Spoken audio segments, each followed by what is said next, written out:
All right, folks, everybody get their seats. We'll get started. We're a little after 10 o'clock.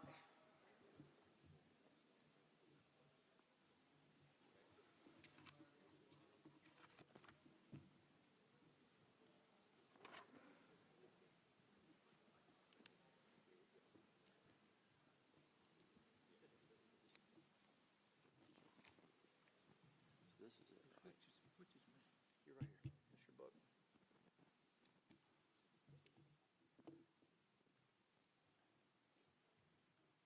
we go.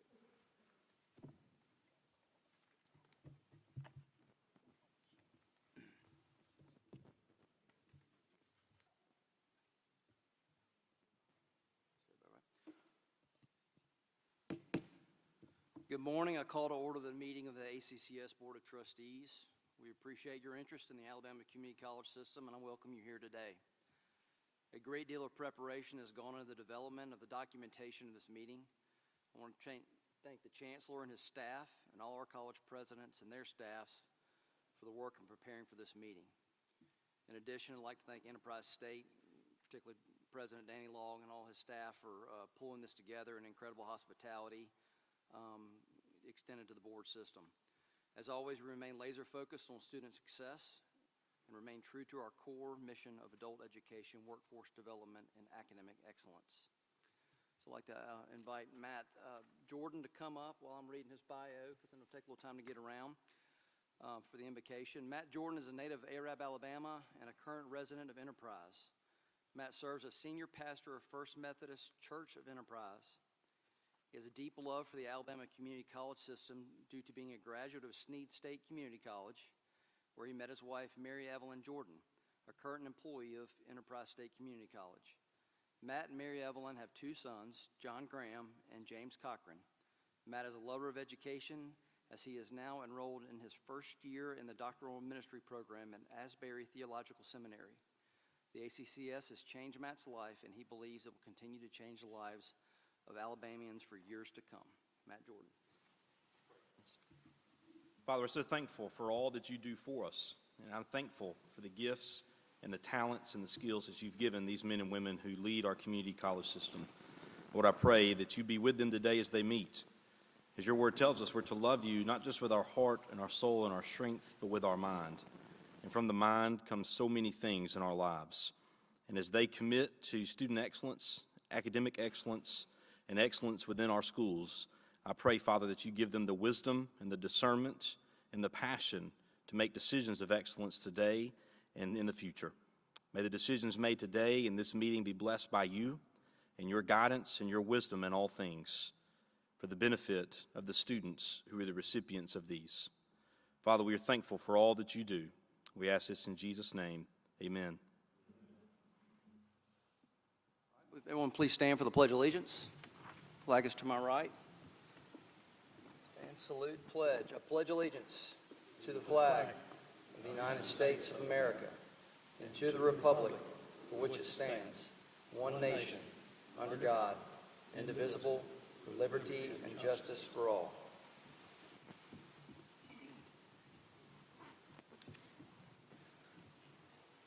All right. Look for an approval of the agenda. The agenda was distributed in advance to the board members for their review. Chairman, I'd like to make a motion that we amend the agenda by adding item 9A5, Bevel State, approval of shared facility and instructional programs, and agenda item 9A6, Trenholm State, approval of educational hub development agreement with the Montgomery City Board of Education. Okay, there's a motion on the floor. Is there a second? Second. All right. There's a second, and any discussion? All those in favor of the amendment, raise your right hand or say aye. Aye. Okay. We have an amendment to the agenda. Is there a motion to approve the agenda as amended? So moved. All right. There's a motion and a second. Any discussion? All those in favor, raise your hand or say aye. Aye. Okay. The motion is approved. Yes. sorry, got a little bit ahead. So, Madam Secretary, will you please call the roll? Present. Present. Present. Present. Present. Present.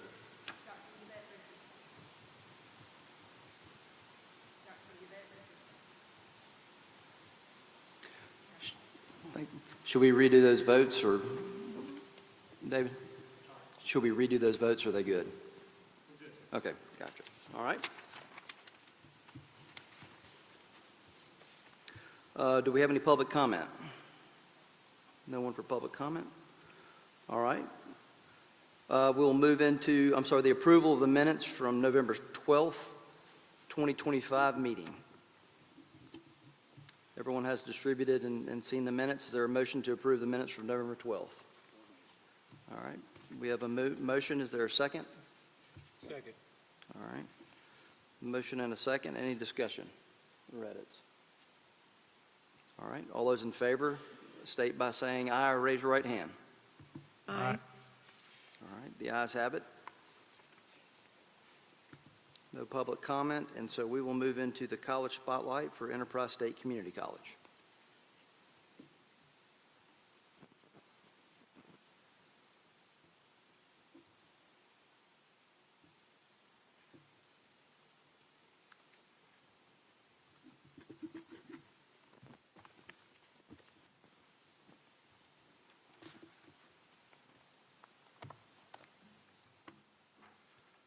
Thank you, board members and Chancellor, for the opportunity over the last day and a half to share our little slice of heaven with you. I hope our guests that came in last night enjoyed our small town and the reception last night.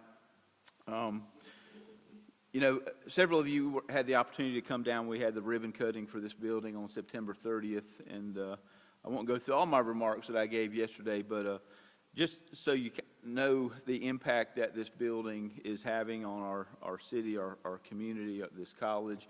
We've had 9,000 patrons walk through the door in a little over 2 months, and just couldn't be more proud of our college, the impact that it's having. I had an opportunity just a couple of board meetings ago to kind of go over all of our enrollment updates and facilities and curriculum and programs. So today I'm going to keep it fairly brief. I want to spotlight a couple of our amazing students who have taken two unique pathways. But before I introduce Mike and Bryce, I would like to just recognize the faculty and staff of Enterprise State. So if you are in here this morning, would you please raise and let us recognize you this morning? Stand up, please.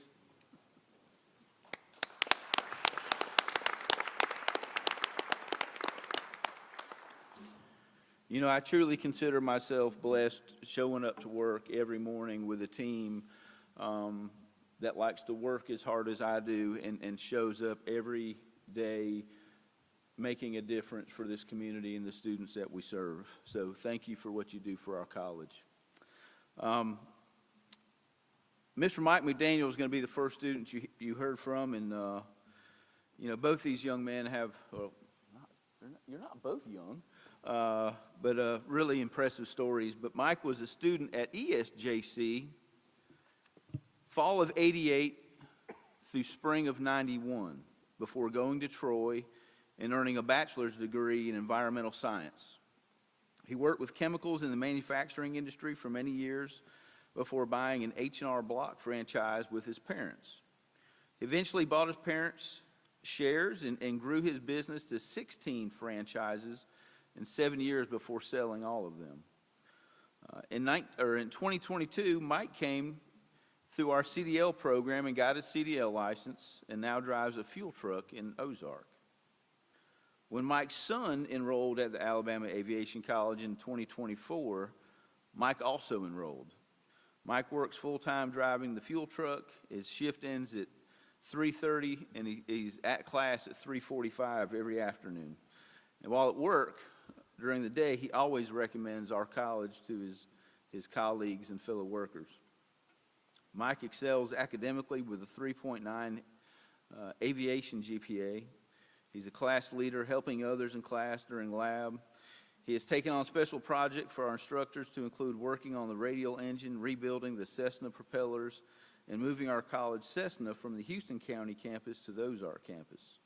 Mike recently volunteered to serve Thanksgiving meals to residents of the Ronald McDonald House in Mobile. He has already earned his airframe certification from the FAA, and he will finish his power plant classes in the spring and hopes to get an aviation maintenance job at Fort Rucker when he gets finished with our program. So, Mr. McDaniel, if you'll come up and share a few words with us. Thanks to President Long and Colonel Smith for inviting me today. They asked me to speak briefly about what the junior college system it was Enterprise State Junior College in 1988. So it tends to always be the junior college when I speak of it.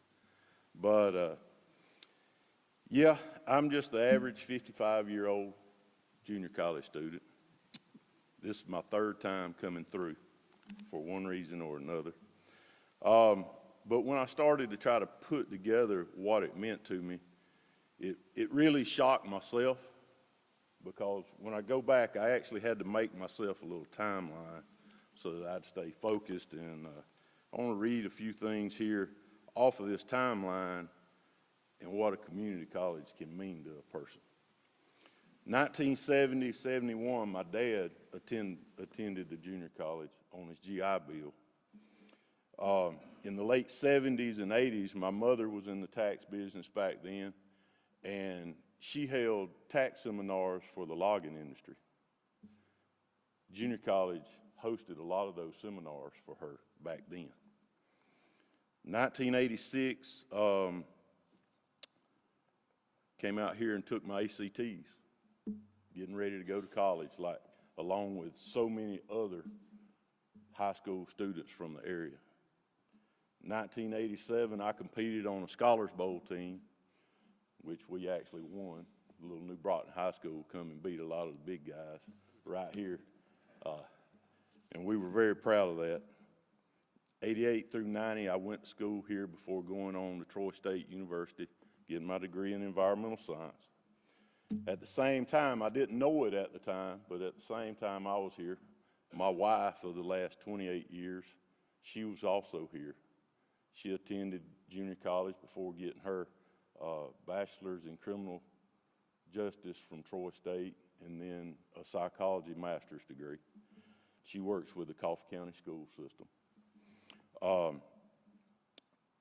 Then moving on a little bit, jumping forward, 2016, my daughter Molly McDaniel, she went through dual enrollment classes before going on to Birmingham Southern and graduating with her bachelor from there, and then going on to Miami University and getting her master's degree.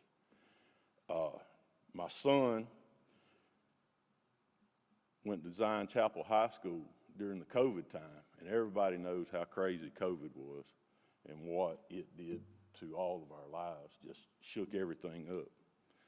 Well, his basketball team wasn't going to be able to have but like 40 parents in the stands because of the seating and how small our gym was. The junior college let us play several games here on campus, and that allowed all the parents to come to the games. 2022, I went back, got my CDL over at the over in Ozark campus. Like he said, I've been working there. Mr. Smith gave me my certificate that day. Somebody that was there watching overheard that I said I didn't know where I was going to work. Within an hour, I was hired after receiving my CDL. I've been working that same job for the last 3 years. When my son changed his mind, he come to the junior college for 2 years getting his basics and done great, but he changed his mind and decided he wanted to go to aviation school. And in the back of my mind, I'd been wanting to do it for a long time, for a real long time. And I said, here's my chance. And when I looked online at the schedules, I'm like, I can work that out. I can make it happen. So I went, I called another influence from the community college. I called my first cousin, who also works here, Ann McDaniel Spence, who works here on campus. I called her and said, hey, help me get set up. You know, I think classes started in the next week. So I had to hurry. I've now gone through, and like he said, November 5th, I got my airframe, and I'm very proud of that. I'm very proud of that. And completed the O&P on November the 5th. But I'm even more proud that last night about 6 o'clock, my son completed his O&P, and he's got his airframe. So that's just a few of the points. We're both going to continue on and finish our power plant in May. We're both on the same track. And when you look at a community college, that's what it's all about. It's all about the community. And I thank all of you gentlemen and ladies that support the system, and it means a lot to me. Thank y'all.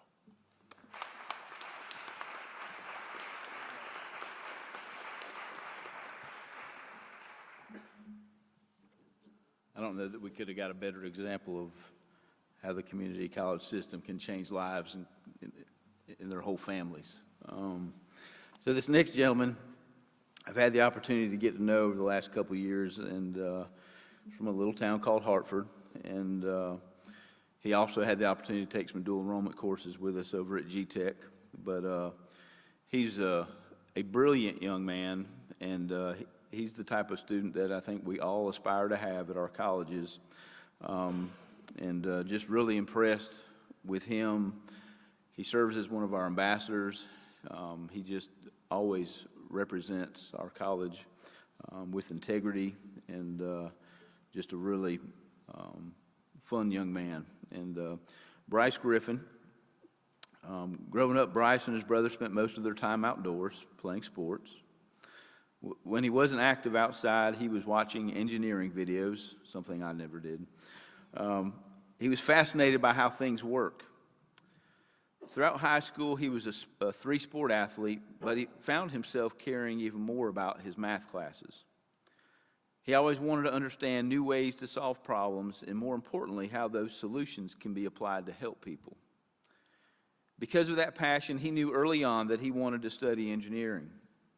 He decided to attend somewhere local for 2 years so that he could be around for his brother's senior year of high school.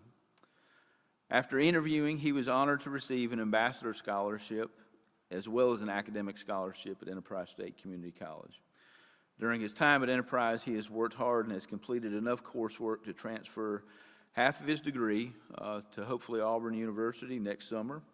He plans to complete his bachelor's degree in chemical engineering and afterwards apply to medical school.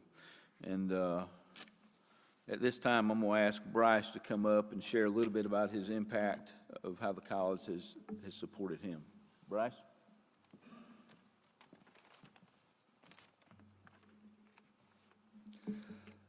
When I first learned that my responsibilities as an ambassador would include giving campus tours, I was extremely nervous. I've always struggled with anxiety in unfamiliar situations and find it difficult to speak confidently with people who I do not know.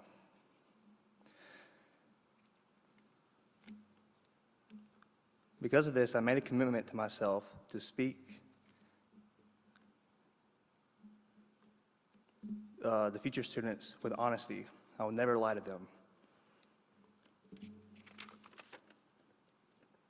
I would never misrepresent my experiences at Enterprise State, and I would only tell the truth. On tours, I acknowledged that our courses were challenging, but I emphasized that the rigor is paired with some of the most dedicated and talented educators in the state.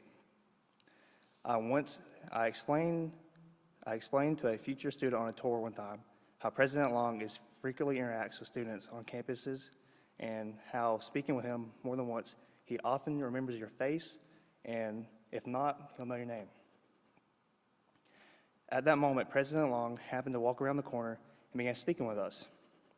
I could tell the student immediately felt more welcome at Enterprise State.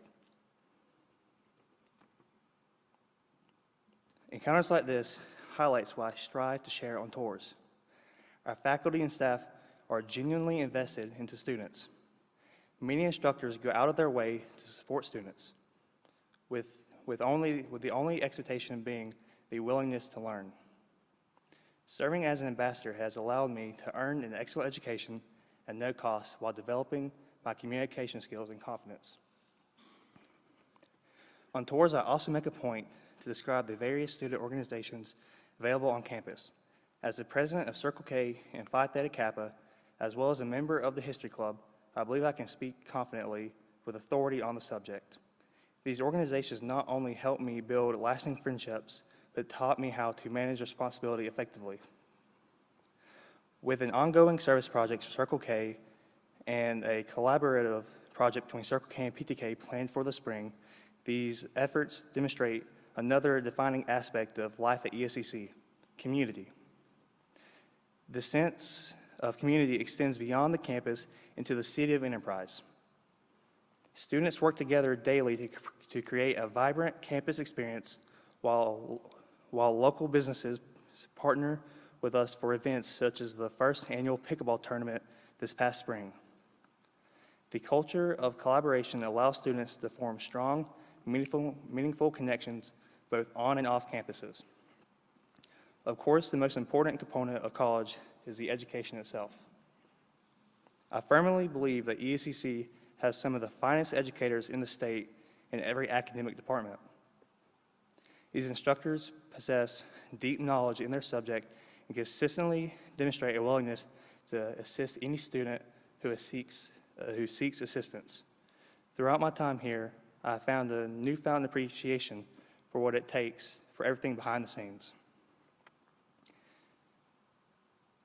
Both Ms. Bond and Dr. Helms push me to get classes such as linear algebra and differential equations, and also organic chemistry 2, are just a few examples of this. As I reflect on the past year and a half, I am confident that I made the right decision in choosing Enterprise State. This institution has provided me with not only an excellent education, but with also personal and professional growth that will benefit me well into the future. Thank you for everyone who makes this place what it is. It really makes a difference to be able to come to a place like this. I really can't tell you what it means to a lot of students, especially from like small places. It means a lot. Thank you. Great job. So Bryce asked me this morning if he did this, if I would clip his speech class in the spring. Well, that concludes our update about Enterprise State. Again, I want to thank our board members, our guests today, our legislators that were here this morning. None of this is possible without you, and just appreciate your support. And this has been a really remarkable fall term, and hope to get everyone back sometime this spring when we cut the ribbon on the new Center for Applied Technologies. So thank you all for what you do. Thank you. Mr. Chair and Madam Secretary, please note that I am present for the meeting. Dr. Richardson, thanks. All right, welcome, Dr. Richardson. Thank you. All right, we'll move into Section 8, Executive Legal and Public Information, and into the action items. All right. First action is item 8A1, Reed State Community College Approval of Wellness Fee. It is recommended that the Alabama Community College System Board of Trustees authorize Reed State Community College to implement a wellness fee of $50 per semester. The wellness fee would be effective spring semester 2026. Is there a motion? All right, it's moved by Mr. Mitchell. Is there a second? Second. All right, second by Mr. Roan. Any discussion? All those in favor, raise your right hand or say aye. Aye. Aye. Okay, ayes have it. Next item is item 8A2, Calhoun Community College, review and approve the mission statement. It is recommended that the Alabama Community College System Board of Trustees approve the current mission statement of Calhoun Community College. Is there a motion to approve? So moved. All right, there's a motion. Is there a second? Second. All right. Motion and second, and any discussion? All those in favor, raise your right hand or state aye. Aye. All right. Ayes have it. Next item is item 8A3, Wallace State Community College, Hanceville, Barnes & Noble's first day complete. It is recommended that the Alabama Community College System Board of Trustees ratify Wallace State Community College, Hanceville's amendment to its bookstore operations agreement with Barnes & Noble's to include the first day complete program and to charge $24 per credit hour fee for textbook rental. This agreement would take effect spring semester 2026. Is there a motion to approve? So moved. All right, we have a motion and a second. Any discussion? All those in favor, raise your right hand or state aye. Aye. The ayes have it. The next item is item 8A4, the Alabama Community College System's 2026 legislative agenda. It is the recommendation that the Alabama Community College System Board of Trustees adopt the attached legislative agenda for the Alabama Community College System for the 2026 Alabama legislative sessions. It is further recommended that the Alabama Community College System Board of Trustees authorize the Chancellor to form position statements and issue directives as necessary during such legislative session. To further the interest of the Alabama Community College System Board of Trustees and the Alabama Community College System. Is there a motion to approve? So moved. All right, there's a motion and a second. Second. All right. Motion and a second. Any discussion? All those in favor, raise your right hand or say aye. Aye. Aye. All right, the ayes have it. Okay, let me make sure I got 5 right. All right. Next item is item 8A5, the Alabama Community College System's enhancement fee increase. It is recommended that the Alabama Community College System Board of Trustees authorize an increase of $10 for the ACCS enhancement fee beginning fall of 2026. Do I hear a motion? All right, Mr. Roan, is there a second? Mr. McCartney, second. Any discussion? All those in favor, raise your right hand or state aye. Aye. Aye. All right, the ayes have it.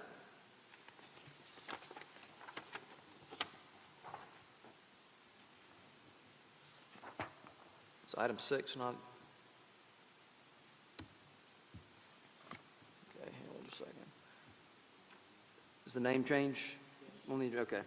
Next item is the approval of the name change of Alabama Technology Network to the Alabama Training Network.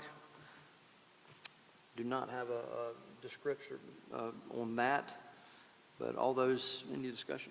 Okay. We're good. Thank you. That's not the right one. Let's get the next one. Here we go. All right. It's recommended the Alabama Community College System Board of Trustees authorize Alabama Technology Network to change its name to the Alabama Training Network. Is there a motion to approve? So moved. There's a motion. All right, and a second. Any discussion? All those in favor state by raising your right hand or saying aye. Aye. Aye. All right. The ayes have it. We'll next move into item 9, instruction, research, and development, adult education, facilities, fiscal information, technology, and workforce development. All right. Item 9A1, Calhoun Community College, Associate in Applied Sciences and Video Game Production. It is recommended that the Alabama Community College System Board of Trustees approve Calhoun Community College's application for an Associate in Applied Sciences and Video Game Production to be implemented in fall semester 2026. Is there a motion to approve? So moved. All right, there's a motion to approve. Is there a second? Second. All right, got a motion and a second. Any discussion? All right, all those in favor, raise your right hand or say aye. Aye. The ayes have it. Next item is item 9A2, Drake State Community College and Technical College, Associate in Applied Sciences and Cybersecurity. It is recommended that the Alabama Community College System Board of Trustees approve Drake State Community and Technical College's application for an Associate in Applied Sciences and Cybersecurity to be implemented in fall semester 2026. Is there a motion to approve? So moved. I have a motion and a second. Any discussion? All those in favor, raise your right hand or state aye. Aye. Aye. All right, the ayes have it.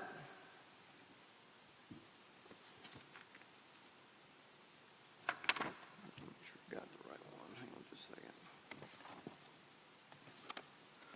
Next item is item 9A3, Jefferson State Community College, Associate in Applied Sciences and Diagnostic Medical Sonography. It is recommended that the Alabama Community College System Board of Trustees approve Jefferson State Community College's application for an Associate in Applied Sciences and Diagnostic Medical Sonography to be implemented fall semester 2026. Do I hear a motion? So moved. I have a motion. Is there a second? Second. All right, I have a motion and a second. Any discussion?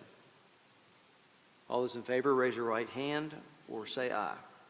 Aye. Aye. Okay, the ayes have it.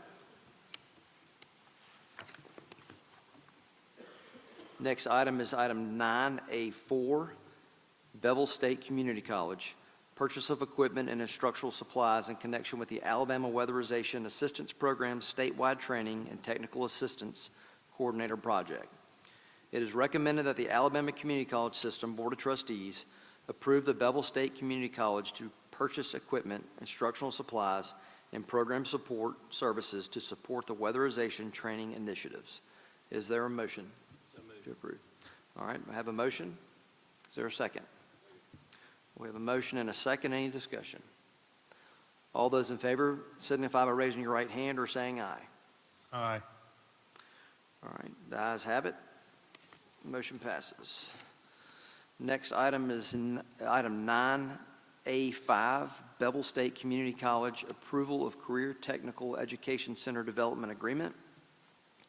It is recommended that the Alabama Community College System Board of Trustees authorize the president of Bevel State Community College and the Alabama Community College System to enter into a Career Technical Education Center Development Agreement with the Marion County Board of Education. Is there a motion to approve? So moved. I hear a motion. Is there a second? We have a motion and a second. Any discussion? Seeing none, all those in favor, raise your right hand or voice vote. Aye. Okay, the ayes have it. Next item is item 9A6, Trenton State Community College, Educational Hub Development Agreement between the college and Montgomery County Board of Education. It is recommended that the Alabama Community College System Board of Trustees authorize Trenton State Community College to proceed with the agreement named Educational Hub Development Agreement between the college and Montgomery County Board of Education. The agreement will transfer 5 parcels of the property from the college's west campus as a deed of gift to Montgomery County Board of Education. This agreement will grant the Montgomery County Board of Education an ownership interest in the college's west campus on or before December 31st, 2025.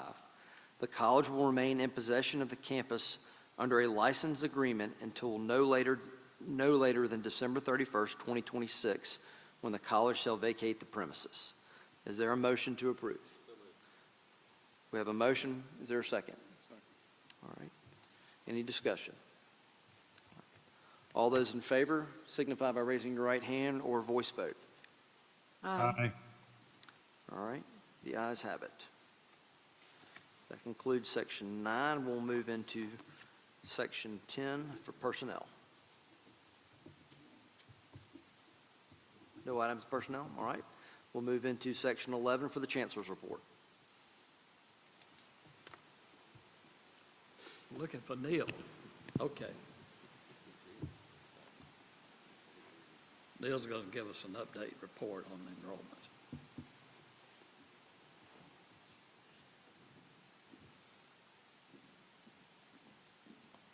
Well, good morning. I made a strategic error sitting where I did because I was trying to have a conversation with someone right as the meeting was started, and I felt like I got stuck there, although it was a pleasure sitting by you, Sarah. Thank you so much for your time today. I look forward to being able to present a little bit of an enrollment update for you. Good morning, board members. Merry Christmas to you and your families, and President Long, thank you for hosting. You and your faculty and staff have done a fabulous job. This space is unbelievable, and I know you're thrilled to have it, but we're thrilled to be able to meet here today in it. So let's start with an enrollment update this morning. We are really optimistic about the upcoming spring semester. As of Monday, December 8th, we are 11.2% ahead in spring headcount, with 20 of our colleges trending ahead of last year. We are also 10.1% ahead in credit hour production, with 21 of our colleges trending ahead. This growth reflects the tremendous work happening on the ground, supporting each individual student and helping them navigate their path into college and workforce training. As we prepare for the new year, though, it's worth celebrating our 2025 enrollment successes. We'll start in January. Normally, when we talk about an enrollment update, we think about it from an academic year, but because we are about to celebrate a new year, it's appropriate to begin in January. For spring 2025, we finished 22.8% ahead in student headcount and 17.6% ahead in credit hour production compared to spring 24. Moving on to summer 25, we ended 9.8% ahead in student headcount and 10% ahead in credit hour production. And this fall, the term that we are just about to finish, we finished 8.9% ahead in headcount and 7.5% ahead in credit hour production compared to the previous fall. In total, this year we have served 150,377 students on our for-credit side. That is a 7.7% increase over the 2024 calendar year, and those students enrolled in over 1.8, almost 1.9 million credit hours, and that is 7.7% ahead of 2024. So again, we're so excited to be able to celebrate these numbers, and presidents, your teams deserve all the recognition. You and your leadership deserve the recognition, and our board, thank you for your support in helping us be able to achieve these numbers. I also want to spend just a little bit of additional time thinking about one of the most significant ways that we strengthen Alabama's talent pipeline, and that's through our dual enrollment program. This program continues to be one of the system's most powerful tools for workforce development, degree completion, and accessibility.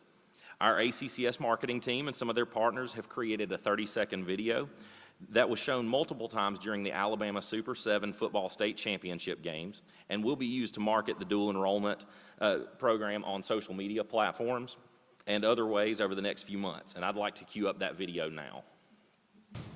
Everyone is college material, including Alabama high schoolers. Through dual enrollment, 40,000 students are earning degrees, college credits, and learning skills while enjoying high school extracurricular activities. Choose from more than 1,000 courses at low or no cost. Why wait to graduate? Get ahead, stay ahead, double the reward at your Alabama Community College.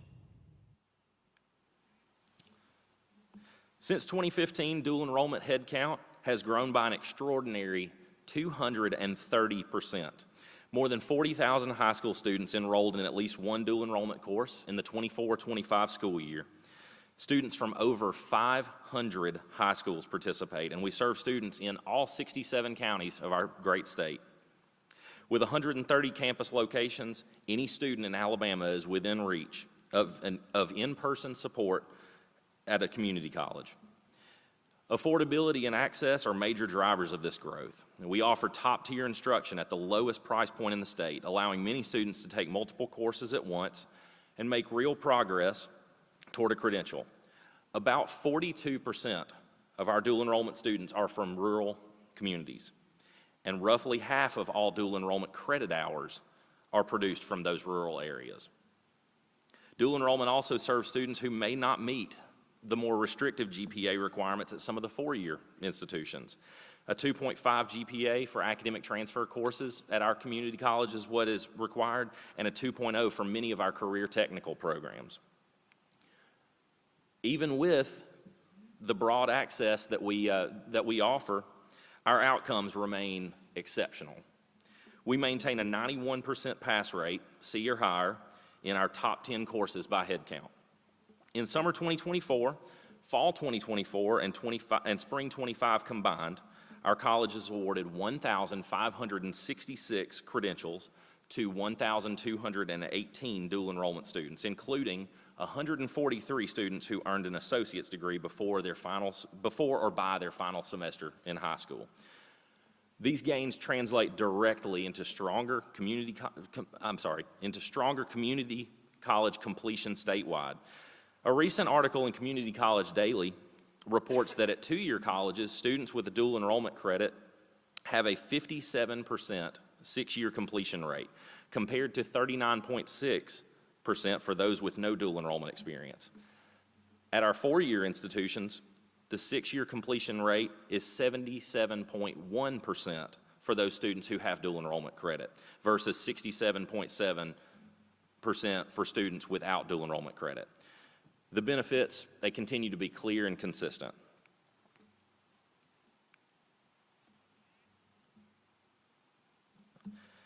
Dual enrollment also expands Alabama's workforce pipeline by engaging students as early as the 10th grade and preparing them for high-demand, high-wage fields. Our partnerships support K-12 systems as well. We credential many high school teachers as adjunct instructors, helping schools retain their talent and expand in instructional capacity at our K-12 institutions and at our colleges. In short, dual enrollment is the tide that lifts all boats. It strengthens access for students and families. It supports K-12 schools, improves university enrollment and completion, and accelerates Alabama's workforce and economic development goals. And we're not slowing down. Our colleges have the capacity and the agility to continue expanding these opportunities. We are the very best entity in our state to impact those individuals who are beyond high school years, but who are unemployed or underemployed, in contrast to those dual enrollment students who are in high school right now. For the same reasons our colleges are the best option for these dual enrollment students, 130 plus campuses, low tuition cost, our reach into the rural communities, we are the best opportunity for those people who are beyond those high school years who need to upskill or reskill. Dual enrollment is just one of the many ways that we impact our state. It's certainly worth talking about. It's certainly worth celebrating. We have seen enrollment gains in many other areas of our colleges as well, including first-time freshman students, transfer students, transient students, and others. But in the year ahead, we're going to keep working to ensure that every student in Alabama understands what dual enrollment and our other programs can offer and how we can connect them with pathways that lead to meaningful careers. We will also continue positioning ACCS as a central partner in every economic development conversation where workforce readiness matters, which is all of them. Are there any questions that I can answer for our board? So there's 130,000 high school students. Is that the number? Well, I don't know that number off the top of my head. Normally, our high school students are around between 50 and 60,000 per class, so you're probably pretty close there. Doing the math on the 40,000 dual enrollments, that's about 30% of students in the state, so that's pretty remarkable. That's right. We have a lot of capacity for growth, and our colleges are in a great position to be able to receive those students and help them make their way toward a career. Good job. All right. Well, thank you for your support. Again, thank you to Enterprise State, and Merry Christmas to you all and your families. Thank you. Anybody else? Alan Bates.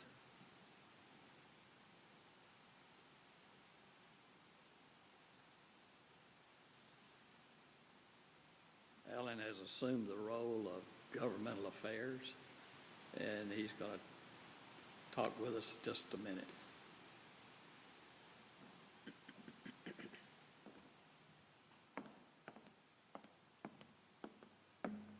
Good morning.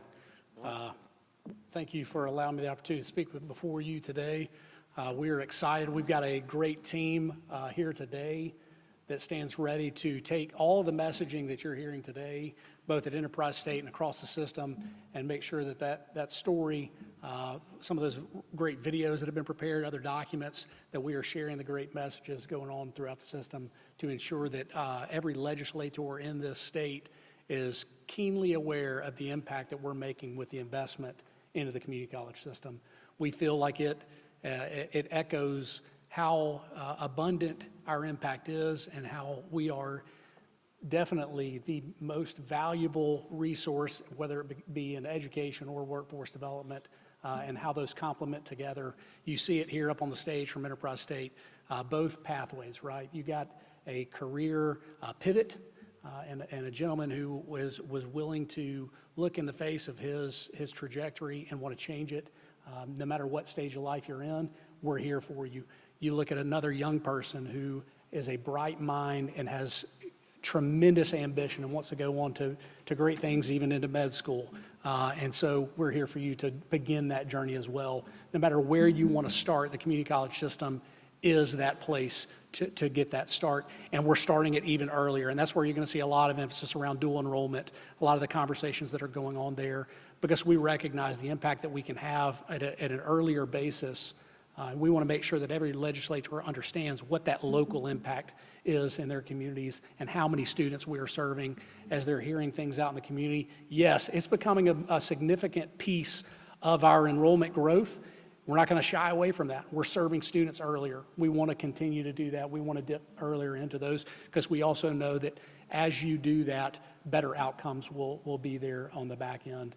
They will stick around longer. They will circle back to us in whatever capacities we need. You know, the Innovation Center Skills for Success is another program that from a workforce development standpoint that we're able to provide rapid training. And so that's going to continue to be that emphasis. And then I think the big buzz going on that's going to detract from a lot of the other stuff that we're doing is the health insurance increases. So everywhere you go right now, that's all you almost hear about. So we're going to be fighting an uphill battle to not only advocate for what we're going to need for our employees and for us with regards to health care, but we're going to have to push through the tough conversations to get beyond. That's not all that we're focused on. We have a lot of other priorities that need to be funded and need to allow us to continue this journey that we're on, seeing the results that we're seeing as Neil expressed those numbers. So compensation, you know, again, a big financial play that we're going to need to be making to be able to retain and recruit those instructors that are impacting lives. You heard it up here from the students. The community college instructors are doing as good or better of a job as anyone in the education system to provide not only a quality education and training, but the wraparound services component that is required to get a lot of our students across that finish line. We have to make sure that they're qualified and trained and skilled instructors and educators, but we also have to make sure that they understand the value of being at the community college and what that means to that student. It is different than sometimes you get at other institutions. And we expect that. I know the presidents expect that of their members, of their teams, that they go above and beyond. Somebody that works as hard as the presidents work and the words of Dr. Long. And so, you know, that's really where we're setting up. I know we've been a team, our team, though newly transitioning and forming, we've been a part of a lot of conversations already. We are graciously able to be there, and thank you for your allowance, presidents, for inviting us into those conversations and into those meetings. We know that you're also holding one-on-one meetings with a lot of the legislative bodies to again, reinforce the good things that are going on, reinforce what we need to keep that momentum going, and how we're going to build that future together for Alabama businesses and the residents of this state. So, Chancellor, if there's anything else that you'd like me to speak on specifically, I'm all I'd ears. like for you to introduce your staff. Absolutely. Yeah, so team, go ahead and stand up. We've got everybody on the team now. We've got Zach Lee, we've got Fraser Payne, we've got Drew Haney, and we got Joe Williams right there. Sorry, skipped over Joe. And then Sydney Sullen is our newest team member. Sydney's going to be based out of Birmingham and supporting a lot of the colleges within that reach, kind of a drivable reach of Birmingham district. So excited to have Sydney join us, and be on the lookout for continued communication from these guys and ladies. They are going to be the boots on the ground and really helping drive a lot of conversations in your communities. So if you are not already working with them, please do so. Please reach out. They're going to be reaching out. They're going to be connecting. We're excited going into the session of having a full team of committed individuals who want to impact the system and impact your colleges at the local level. Thank you all for being here.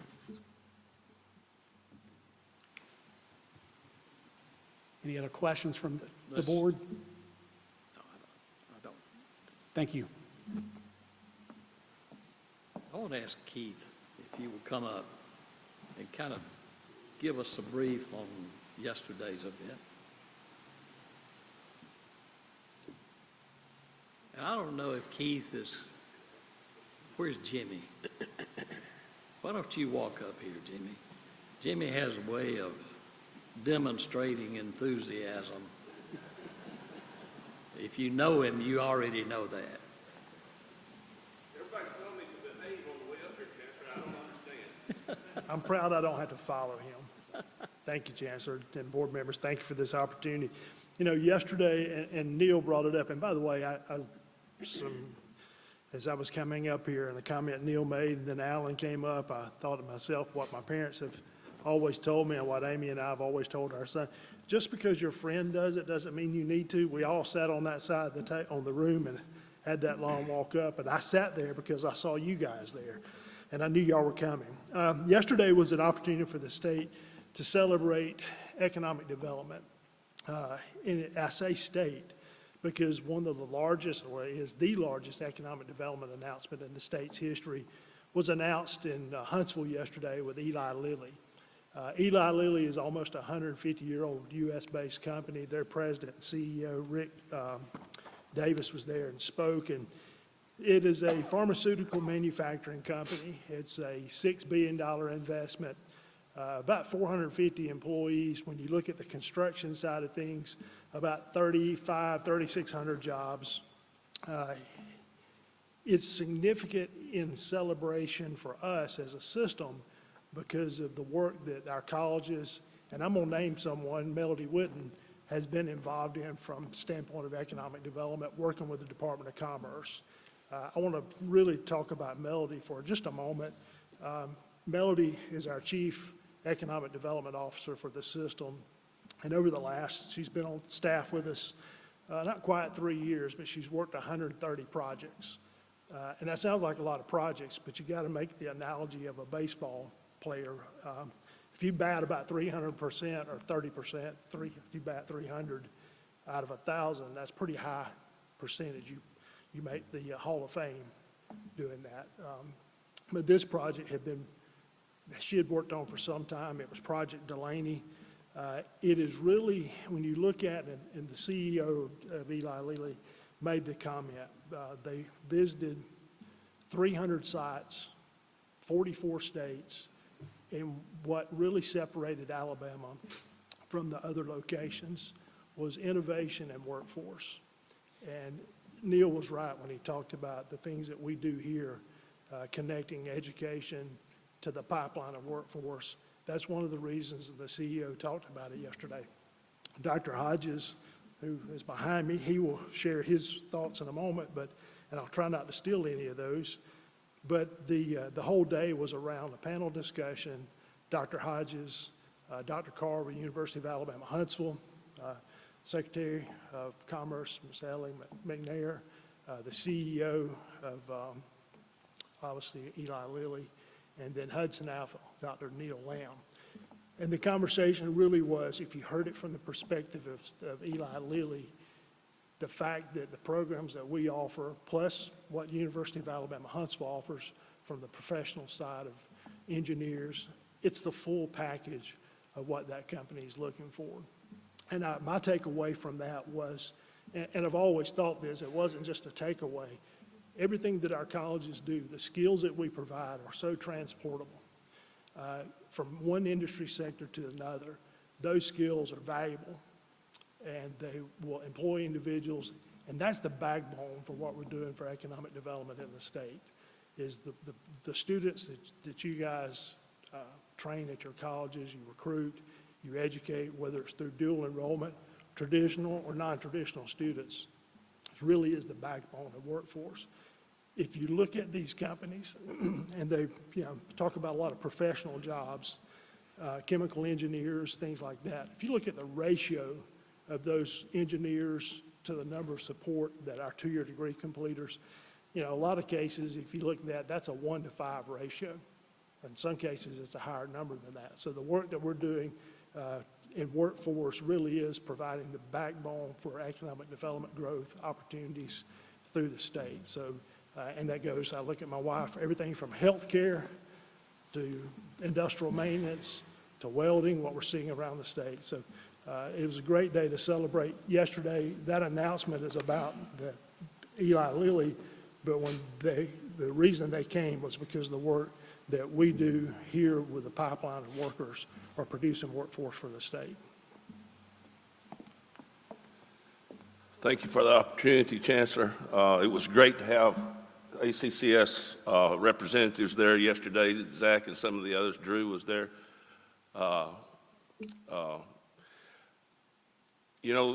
As we talked to this company, Melody Whitten, again, I can't sing her praises enough. She is out there in the trenches fighting for ACCS to be at the table at all of these events. And she and Calhoun have worked together to try to lure this project in, and even gotten with, when they first started out, and as most of y'all know that have worked with companies, you never know the truth. I mean, they're feeding you little bits of information to try to see what you can offer them. And when it first started out, we thought they were going to have a lot of biotech jobs. And so ACCS, the Innovation Center, Melody got together. Calhoun has had and I think they tried the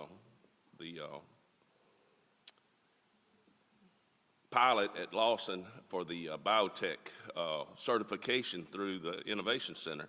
And these are clean room jobs. They are lab coat jobs. They said yesterday that most of those jobs would be $100,000 a year starting out. And so we developed that certification, but then the more we talked to the company, and the more, every time we had a meeting with them, we found out more information, and it was always different. And the last meeting that we had, they came and toured Calhoun and went through our new manufacturing building, and one of them, 2 or 3 people overheard them say, well, we won't have to worry about welders. This is a fine welding program. And then come to find out, they're going to need pipe welders. They're going to need industrial maintenance people. They're going to need all this automation. That's the reason the number of jobs is smaller than what you would anticipate on a $6 billion investment, because it's going to have all this automation in there. These are chemicals. They are not going to want humans touching those. They're going to want machinery doing all that. So all of our industrial maintenance, all of our pipe fitters, all of our machinists, all of our electricians, all of those jobs will be needed for this facility. And if you haven't heard, they are going to be a GLP-1, the skinny shots as some people refer to, and they have learned how to turn that into a peel form. And so that's where those chemical operators are going to be useful there. It was an honor and a privilege to be on stage with those folks, and they loved what Calhoun and the community college system had to offer. You don't know this, but I had asked the chancellor to help us commit to a clean room simulator, because they have a lot of clean room operations there, and so Chancellor Baker had committed to helping fund a clean room simulator, which they really raised their eyebrows when we told them that we were going to provide them with that. And then another thing is that I've known Ed Castile for probably 25 years, and he and I were able to sit at the table and discuss the pre-employment training. And as far as I know and what I've been told, this is the first time in the history of workforce training that Calhoun, that a community college would be offering the pre-employment training for AIDT, and they would pay us to do that training. And so it was a great day. I told Mayor Battle that when he talked to Chancellor Baker, he better say good things about me. But it's going to affect the whole state. It's not just a North Alabama thing. This is going to affect the whole state. I mean, $6 billion. That's crazy. Mazda Toyota was like 2.3, and it changed our world in Huntsville and North Alabama.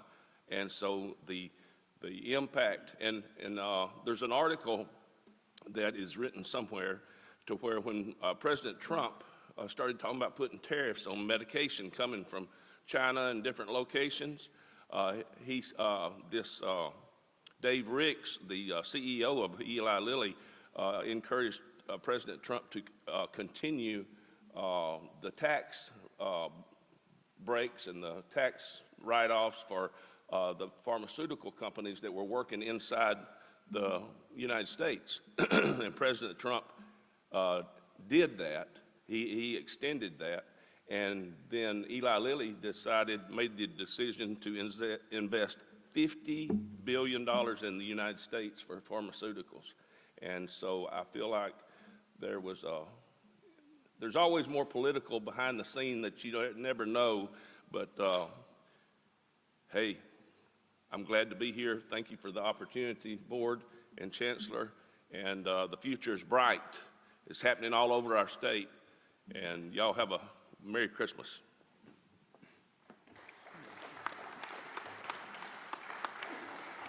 I always want to miss a chance to highlight that this board stands on the shoulders of previous boards that did a lot of hard work to put this machine together. There's a lot going on in the state, and I'm proud that the system not only is good at responding to the rain, but is also making rain, because we're making things happen like that because of what y'all are doing, and very proud to be a part of it, and it's a good day in Alabama for sure. All right. We'll move on to anything else, Chancellor? No. We'll move on to section 12, committee reports. Are there any committee reports? All right, seeing none. Section 13 is the next meeting is the work session. We will immediately go into the work session. There's not that many items on it, so understand if some of y'all need to exit when we go into that. But with that, we are adjourned for the board meeting, and we'll go immediately to the work session. All right. I'd like to call to order the work session for December 10th, 2025. Proposed action items for January 14th, 2026. Mr. David O'Brien will come up and tell us about it.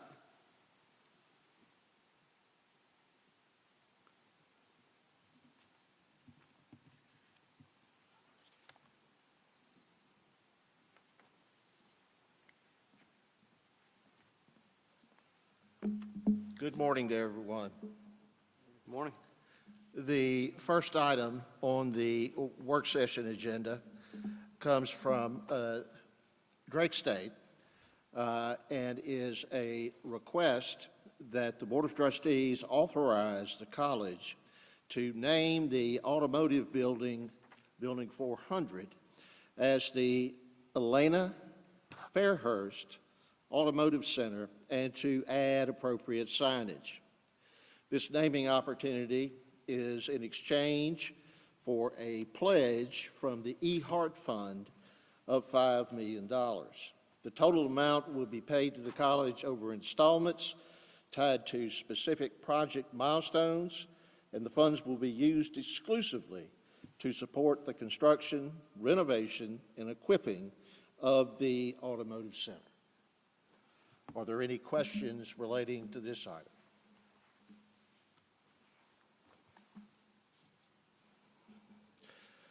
The next item comes from Marion Military Institute and is a request that the Board of Trustees authorize MMI to increase the college's room and board rates from $4,950 per year to $5,950 per year, which, if approved, would take effect in the fall semester of 2026.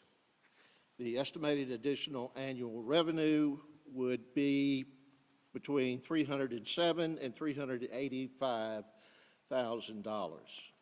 Marion has not increased its room and board rates since 2016. Are there any questions relating to this item?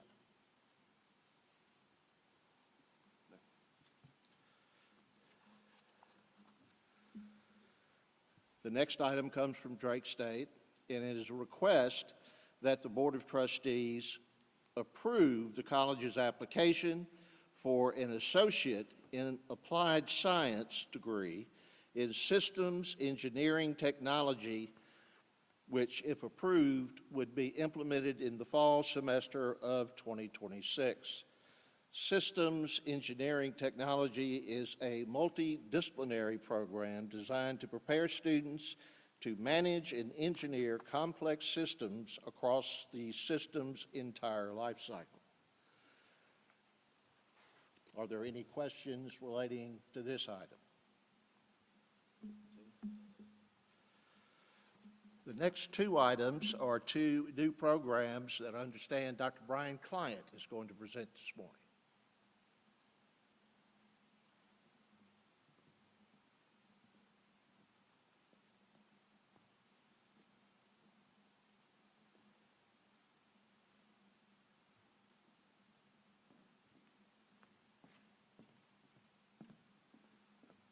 Chancellor Baker, members of the board, good morning. I am here to present two applications. We're going to start off with the first one with Wallace State, Hartsville. Wallace State will be offering a program for the Associate in Applied Science for Speech and Language Pathology. One of the best things about the program is that this will be the first of its kind that a two-year college will be offering in the state. And so Dr. Kolowitz and her administration, they did a great job of working with several of our legislation during that time to reenact House Bill 441. And Governor Kay Ivey signed it here May 14th, 2025. When we started thinking of the particular program, speech and language pathologists, well, they play a crucial role in beginning with healthcare systems when it comes to helping and assisting with speech, language, communication. They are responsible for documenting certain medical information for patients, mental, physical impairments, and helping students achieve their goals.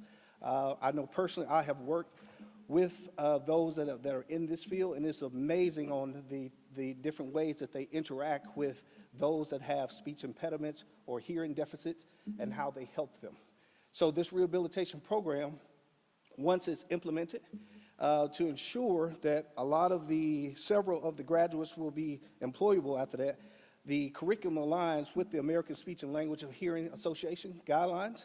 So once they finish this and they get their credentials, basically, their certification will be basically portable across all 7 of our regions. And there also can be put in place for potential articulation agreements for 5 of our 4-year institutions that offer programs in speech and language pathology that can basically help them with their professional advancement.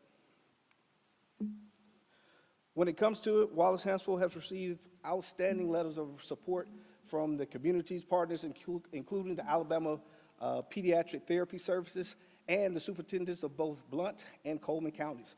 This program has been recommended for approval by ACCS and will be on the December agenda. Gotta love technology. Outside of that, I yield my time for any questions for Wallace State and their Associate of Applied Science for Speech and Language Pathology Assistant. Anyone have any questions? None? All right. I'll move on to the next one. For Lawson State. Lawson State also has begun to expand what they're doing for their new instructional site for their radiologic technology program.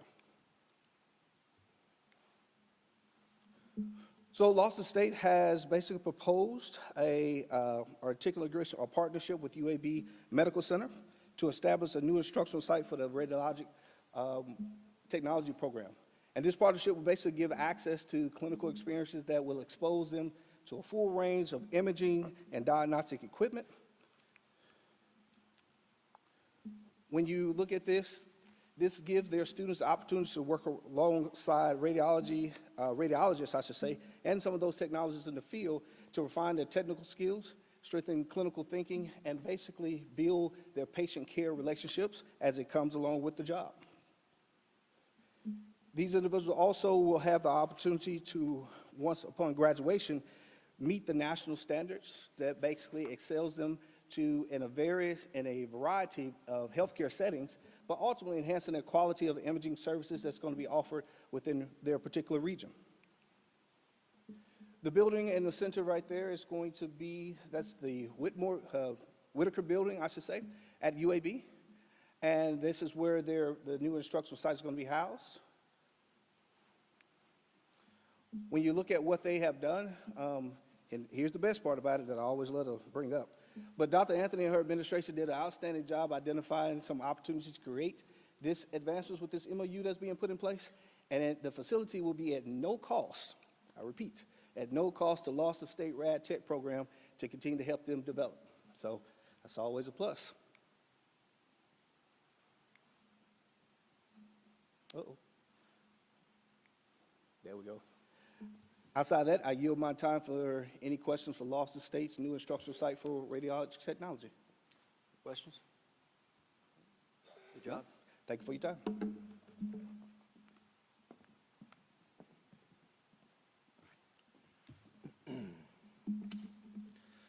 The final item on the work session agenda is a facilities item, and I am pinch hitting for Mr. Simon this morning. So please cut me a little slack. This is from Reed State. It is a request that the Board of Trustees authorize the college to proceed with the project named Library Addition of Offices and Storage Improvements. This is for the construction bid package. Construction contracts, if this item is approved, shall be executed no later than March 1st, 2026, or this authorization shall expire. The approximate square footage being dealt with regard to this project is estimated to be 3,420 square feet. Are there any questions relating to this item? Well, I would take this opportunity to wish the board, the chancellor, and all present Merry Christmas and a Happy New Year. Thank you, Mr. O'Brien. All right, that's the last item on the agenda. I just wanted to close out by thanking President Long and everybody at Enterprise State for hosting us, John Mitchell for hosting us, being very gracious with that. And just one final comment that, you know, Chancellor, this is, remember when we voted on this, but it's my first time in this building, and I can't think of a better way to just honor you and all your service to the state and the education and everything that you've done to help advance the ball in this state. And I know you're very proud, and this is a remarkable facility, and it is named after who it should be named after. So great job, and we are adjourned. Thank you.